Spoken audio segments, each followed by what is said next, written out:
when you actually do something that aligns with your values, and when I bring value to others, I will be rewarded.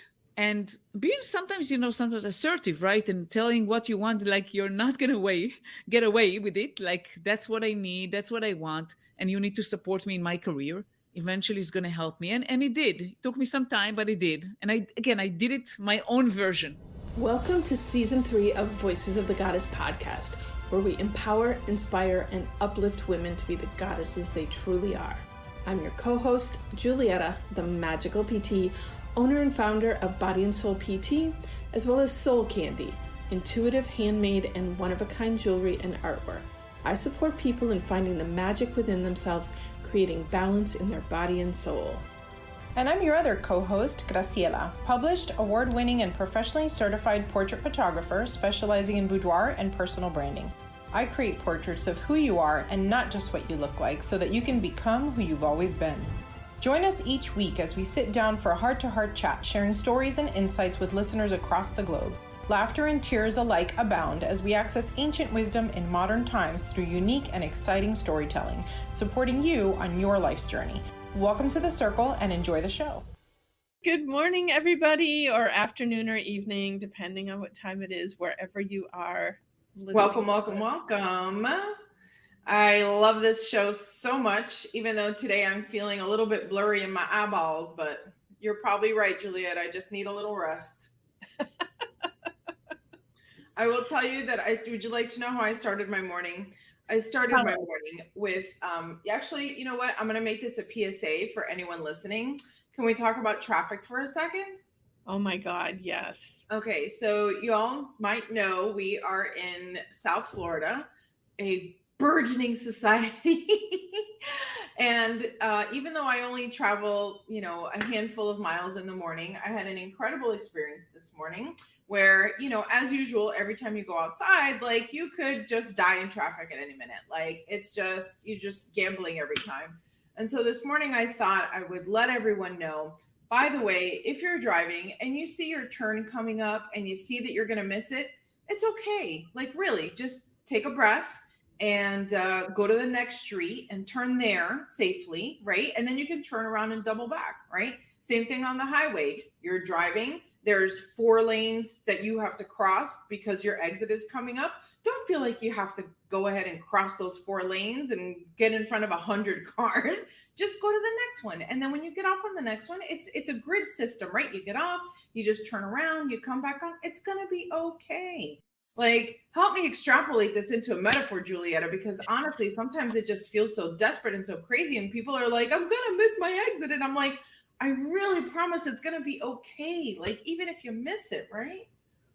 And what about like everything happens for a reason? Maybe you're missing that exit for a reason. Like, I also, I used to get frustrated by traffic. I mostly don't anymore, except for, was that last week Monday when the crane fell on 95 and that was shut down 95 for 20 hours. Yeah. Forever. And then I don't know if you heard, but the ambulance on the way to the hospital got into a car accident. No. The ambulance carrying one of the persons was in an accident. I mean, it's just like, I don't know if it's awareness. Like, are we all being pulled in so many different directions that we're not focusing on what's around us? Like, I do have to say, like you, I've evolved in my traffic handling. So I try, it's a good practice on remaining neutral.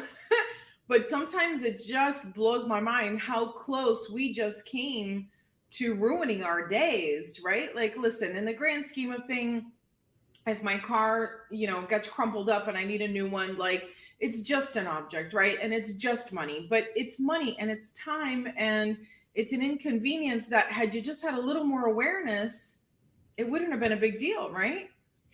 Well, and you also mentioned time, which this is a fun thing. I grew up in the Midwest where if you're not early, you're late. If you're on time, you're late. Like, you're supposed to be early everywhere. And then you move to South Florida, and if you're on time, you're early. And but I also find, like, in general, people here, they do wait till the last minute for everything, and then they're rushing and trying to get somewhere. A skill I have learned is time manipulation. Like, you just set your intention that you're going to arrive there at exactly the moment you're supposed to be there, and trust. And it's so funny. Like, there are times where I've left my house knowing it's virtually impossible for me to arrive at the time that I'm supposed to be there. And I'll end up being 2 minutes early anyway. And it's like, how did that happen?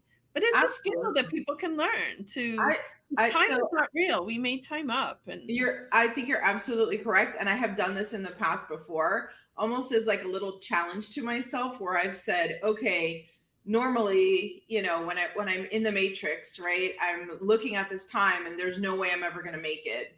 And so whoever I'm in the car with, I'm like, watch us make it. And like you said, you just set the intention, and I can't tell you the mechanics of how it works, but I can tell you that I get every green light. And like you said, sometimes I even get there with a minute or two to spare, you know? So setting those intention works. I agree with you.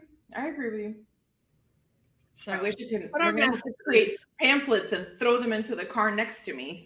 What our message to out there, everybody, is relax, drive safely. Everything's going to be okay. Everything's going to be okay. And let that be a metaphor for your life. If you miss something, don't worry. It'll come back. Exactly. You've got time. You can go back and do it again. If not in this lifetime, in the next. All right. Shall we bring our guest on today? Let's do it. I'm so excited. Me too. Welcome, Limor. Hi, Graciela and Julietta. It's great to be here. Listen to her amazing audio. She's such an expert. She sounds so good. Thank you. I invested in some gear. She's joining us all the way from Israel. We're like on opposite sides of the world here. Oh my goodness, I did not know that. That's amazing. Awesome. How did you find us? How did I find you? Mm-hmm. On Podmatch. Perfect. Yeah. The universe has a way of bringing us the perfect people. The world is getting smaller. She is our most rescheduled podcast guest, because she was scheduled to come in when we needed to take a little vacation, and we had our whole co-host changeover, and then even after that I messed some stuff up in the scheduling, but she made it. She's here, and we're so excited. So will you please introduce yourself to our audience? Tell them a little bit about who you are and what magic you bring to the world. Sure. So pleasure to be here. And by the way, try traffic in Tel Aviv and you'll see what is craziness. And nice to meet everyone. So I'm Limor, and it's really a little bit hard for me to describe what I am because I do many things today. But I can tell you that my background is tech. I worked over 20 years in the tech industry. I started my career as a software engineer, and I grew into leadership positions. And my passion was always supporting women and I wanted to see more women there because I was lonely. I mean, I was surrounded mostly by men. It wasn't bad, but I wanted to see more women. And I tried to make an impact when I was still unemployed. And I also used to live in the US up until 3 years ago. And upon returning back, I decided if I change my life so dramatically and I move countries, I might as well also change my career. So I decided to focus on that passion and support women. And I do that by coaching. So I took a coaching certification, and I coach women mainly in tech leadership.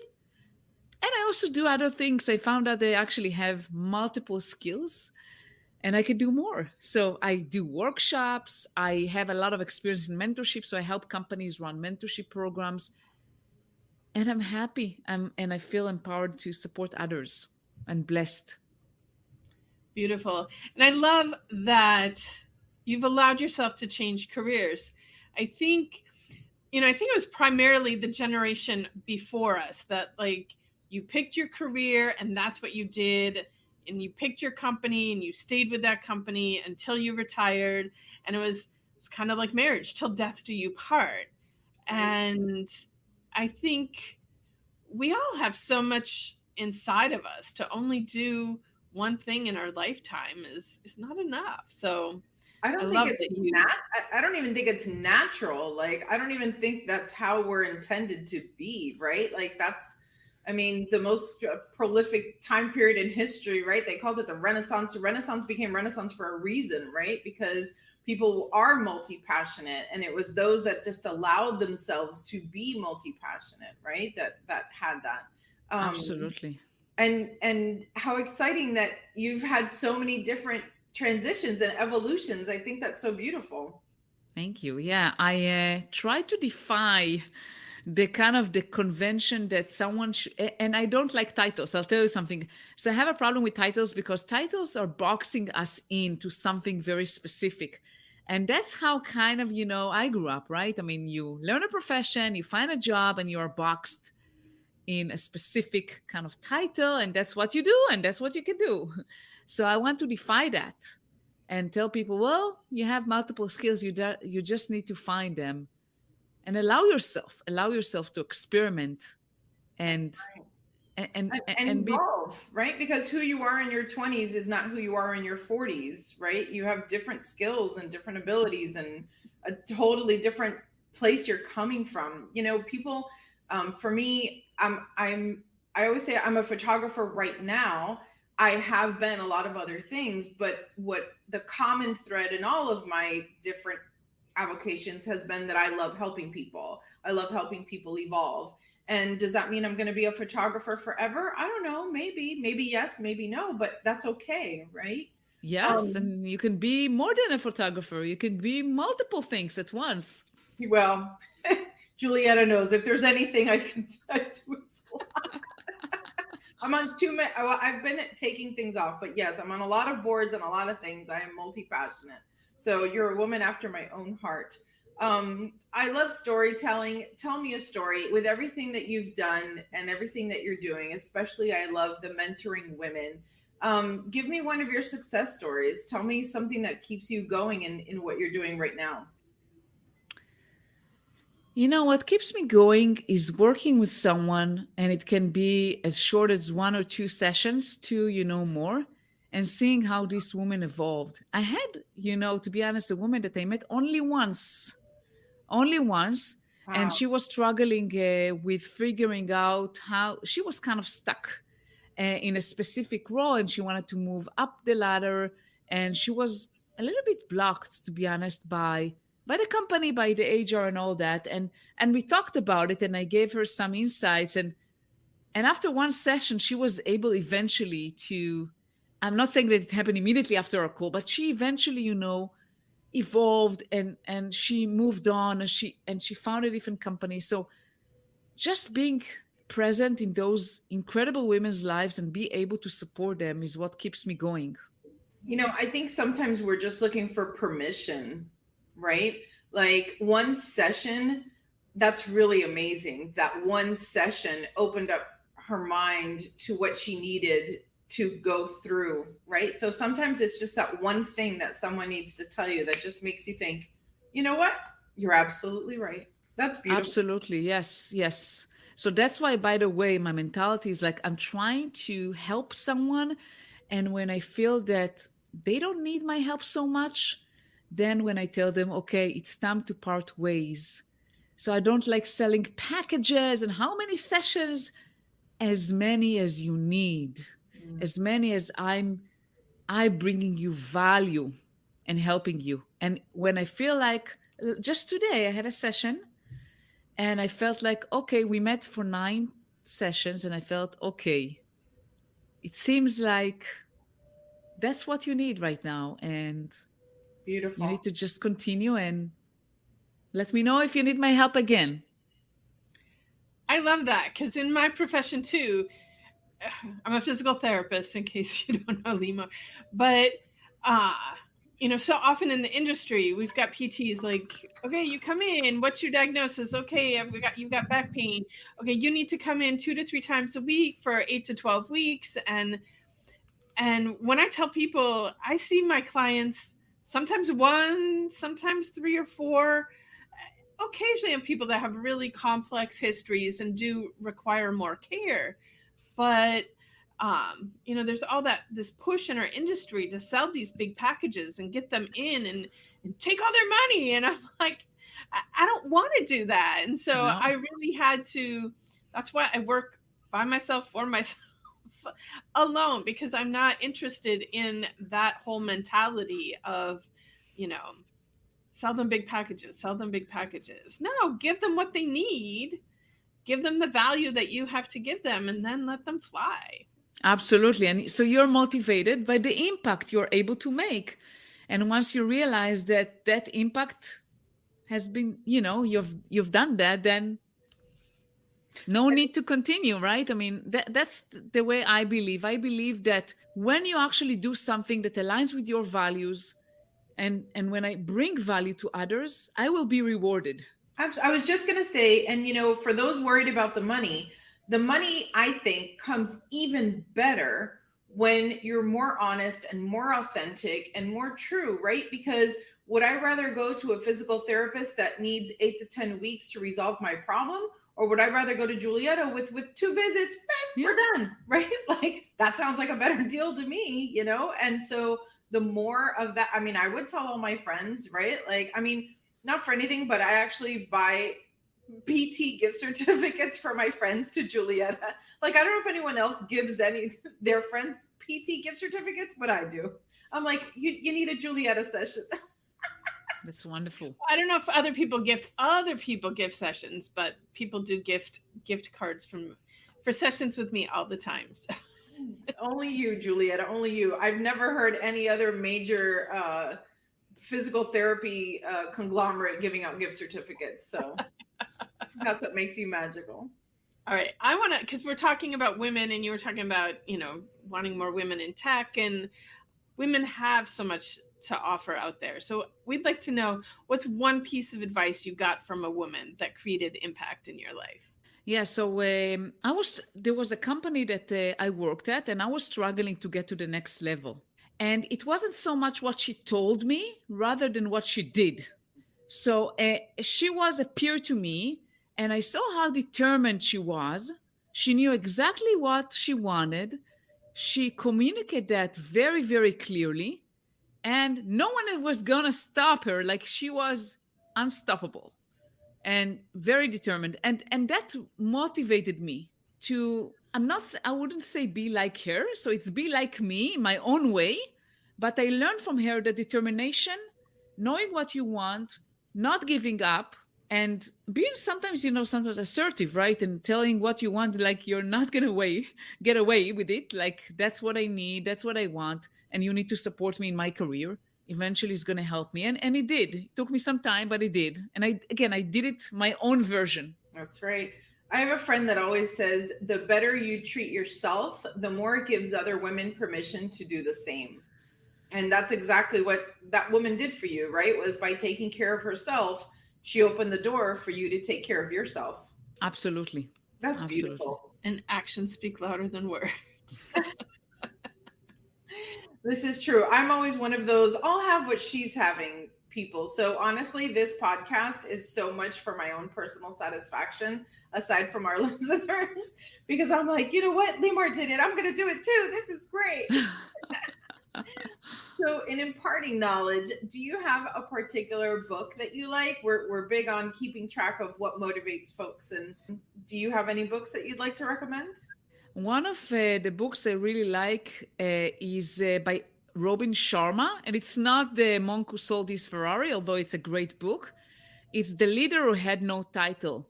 And I typically give that book recommendation to people who are confined by a specific title. They think like, oh, I need to wait to be promoted in order to come with, initiatives and do more. And I usually tell them, okay, read that book, and you'll be inspired to be a better version of yourself, and not to wait for someone to give you permission or to give you the title to be a leader. And you can be a leader without the title. So that's a book I really love. Nice.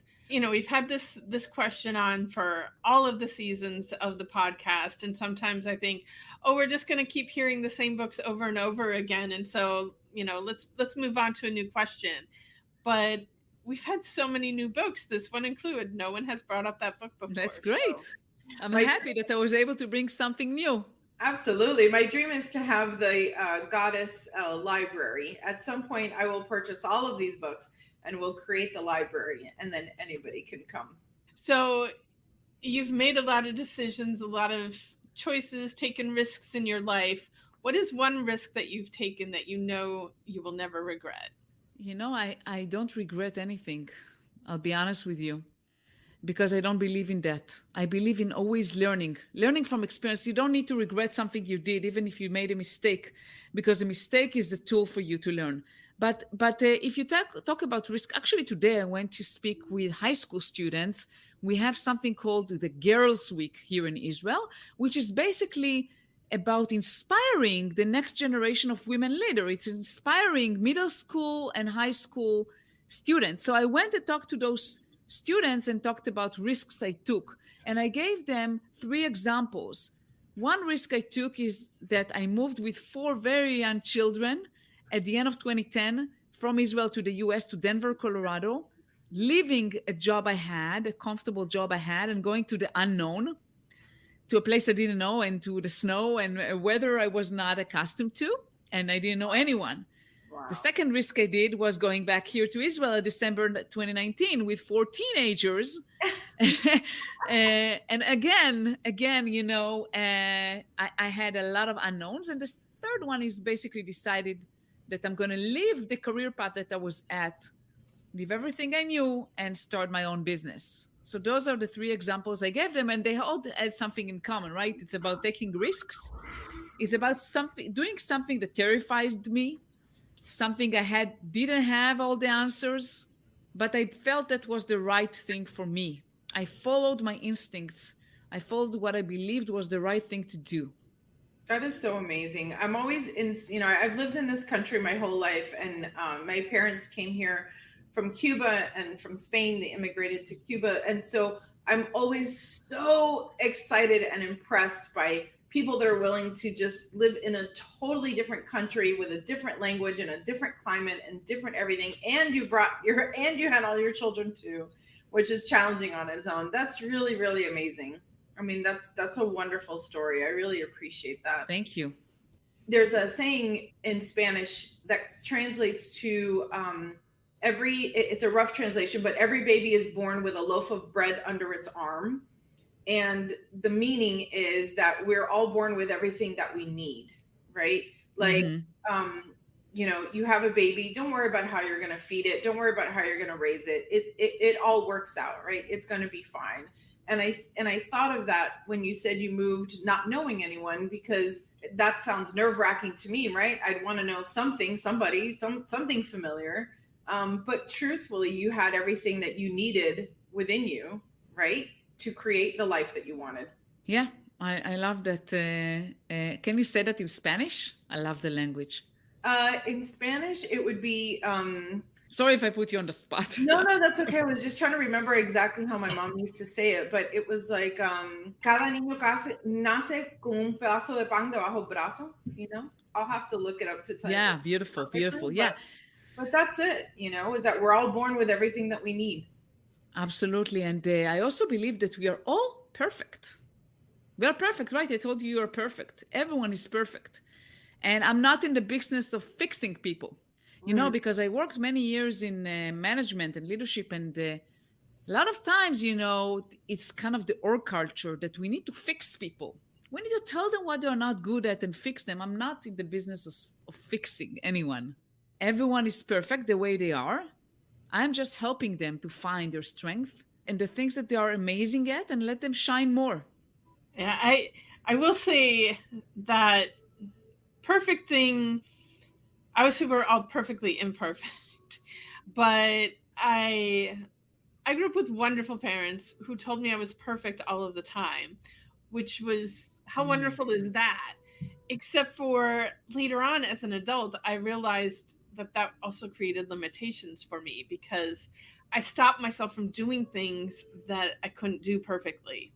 I thought, I'm perfect. I always have to be perfect. And if I can't do that perfect, then I'm not going to do it. So had to do a whole clearing on that. Work through that. But also getting that awareness later on in life, now I like try stuff all the time that I'm going to fail at, and it's awesome. Failing is awesome. But that word perfect, it has yeah, I see a lot that of baggage. yeah, I understand. And yes, by the way, I'm doing a lot of imperfect things. I'm not a perfectionist at all. And like you mentioned, Julieta, like I want to do something, even if I don't know if I'll fail, or maybe I'll do it okay, maybe I'll do it great. But I think just taking the action and doing is an experimenting is the important thing for me. Yeah, I've said many times this podcast evolved out of that, because when we started it, we had no idea how to do a podcast. And old Julietta probably would have been like, nah, I'll leave that to people who know how to do that. And instead, now my motto is everything is figure outable. Sounds like fun. Let's try it. Here we are 3 years later. I'll tell you guys a funny story. One day I have twins, boy-girl twins, and I've been driving them to school every day of their life. And that was always our time to just chat in the car. And to this day, we still solve a lot of problems in that little drive, So one day when my kids were really little, my daughter was playing Simon. I don't know if you know that game where it's like a circle and it has 4 colored buttons, and then each button makes a certain tone. And so the machine does a certain pattern, and then you have to copy that pattern. So it might go beep boop, and you have to go beep boop, right? And then it'll go beep boop boop, and then you have to go beep boop boop, right? So you have to follow it. And once you get to like 7 or 8 around there, it gets a little hard to remember the exact pattern. So my daughter's little, she's playing this game in the back seat, and she keeps getting the because she makes an error, right? And it keeps like, and then so I'm in the front seat like sweating, thinking, oh, my poor girl, she feels such failure, right? Like all this is in my head. And I say, it's okay, Abigail, you're gonna, it's okay, you're gonna do better next time. And she's like, Mom, that's how the game is played. And in that moment, I was just like, you know what? I didn't have to say a word. You're absolutely right. This is how the game is played. And this is how life is played, right? I mean, she just blew my mind in this little drive to school, like this is what happens. Like you do something and you do it a certain way, right? Perfect, failure, imperfect, whatever the word du jour is, but you do it and then you do it again. And the process is failing. Like the process does include, right? Success includes the attempts, the practice. Exactly. Right? Exactly. They say that with musicians that play in a symphony, like, wow, that's so amazing. How did you get that way? Practice. Yeah. And what is for practice? Sure. Not failing. Yeah. How old are your twins? Because I have twins also. Oh, they're 13. Oh, wow. So very close age to mine. Mine are 12 and a half. Oh my goodness. Yeah, wow. They're born in May. All my kids are born in May. I have 4 children. All of them are born in May. I guess that's the way the cycle works for me. Yeah. We have that. And then we have 28 and 26. And the 28-year-old has 2 little girls too. So we have grandparent stuff going on too. Wow. So, but each child brings their own lessons. My personal opinion, I learn so much from them in equal amounts that they learn from me, really. It's exciting and terrifying at the same time. Incredible. So I want to ask you to share one last thing with us. And I know you're going to have something so good. So I'm already excited to hear it. But it is my mission to have a little bank of deliciously wonderful stories that we can all look back on in a time that we might need a little pick-me-up. So in your many experiences, can you just share one of your sweetest, most delicious memories? Wow. Sweetest, most delicious memory.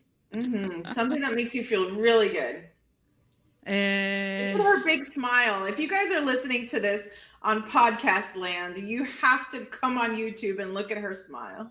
Yeah, I don't know. I mean, it's hard for me to pick just one thing, but obviously, I mean, all the birth of my kids were very impactful experiences for me, because I felt like, wow, I'm actually making a magic here. So I remember all of them. It's like it's a magic. It's a magic thing. And if to take it something career related, I feel like every time after I did something that I was terrified from, and I found out, oh, actually it's okay. It wasn't so bad as I thought it would be. It's a memory that I like remembering. Like, for example, I was interviewing for a company and I had to travel for it and I had to present, and I was absolutely terrified from it. And after I did it, I realized, wow, I'm actually not that bad.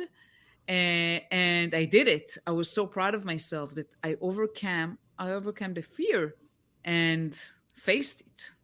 I went through a brief period, probably right before the pandemic, where like I was addicted to that feeling of doing things that I'd never done before. And it was just like, the year of yes. If, whatever opportunity came, yes, let's do it. Yes. Let's try everything. And after a little while, I was like, I think you can put slow down on this a little bit. You don't have to do every single thing that comes into your awareness, but there is that feeling of exhilaration, accomplishment that comes from trying something that you haven't done before, taking a risk and being brave. And for me, it goes in phases, right? I mean, there are some phases that I go through that I'm doing a lot of things that are scary, and sometimes I just need to chill a little bit, right? To be comfortable for a while and not do crazy stuff. So I think it comes and goes. I think there's a lot of value, like you said, in looking back at what you have accomplished and relishing in that feeling again, right? Like just the way that your body remembers something traumatic and you can bring up those same feelings again. The same way you can do that the same way with your accomplishments and the joy that you had in reaching those accomplishments. One of the little journaling things that I like to do when I remember, because not perfect, is I would write down on one page things that I'm grateful for, right? But then on the other page, what are my goals? And you write them as I have or I am statements, right? I have this, I did this. But what's really fun is sometimes I'll be like, I feel like I've been writing this for a long time. And then I flip back a couple of pages and I realize, man, I used to write this. And now that seems like, so easy, right? And now my new thing will one day look like that. So I love sitting in that feeling of, you know what? I did do it. I am really good at this. And the next level is going to feel just as easy as this one, right? Absolutely. I've enjoyed our conversation so much. Me too. Do you ever come back to the US? Yes, I do. I mean, in the summer, I'll be again in Boston area. We have friends there. And maybe before that, I don't know. We'll see. One of these days, I'm going to plan a goddess retreat, and we're going to have you come. So yeah, I love that. I love Florida, or if you do it someplace else, that's fine too. Awesome. Well, thank you so much for joining us today. It was wonderful having you on the show. Totally worth all of the glitches and everything that we went through to get you here. So I'm so glad you were patient with all of that and stuck through and showed up. So absolutely. Thank you so much for having me. It was a pleasure. Thank you so much for sharing.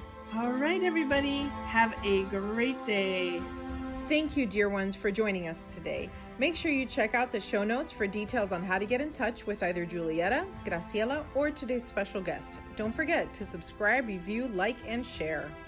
Big love and gratitude for all of you. May the path before you be ever illuminated by your fellow goddesses. Shine bright and have a magical day.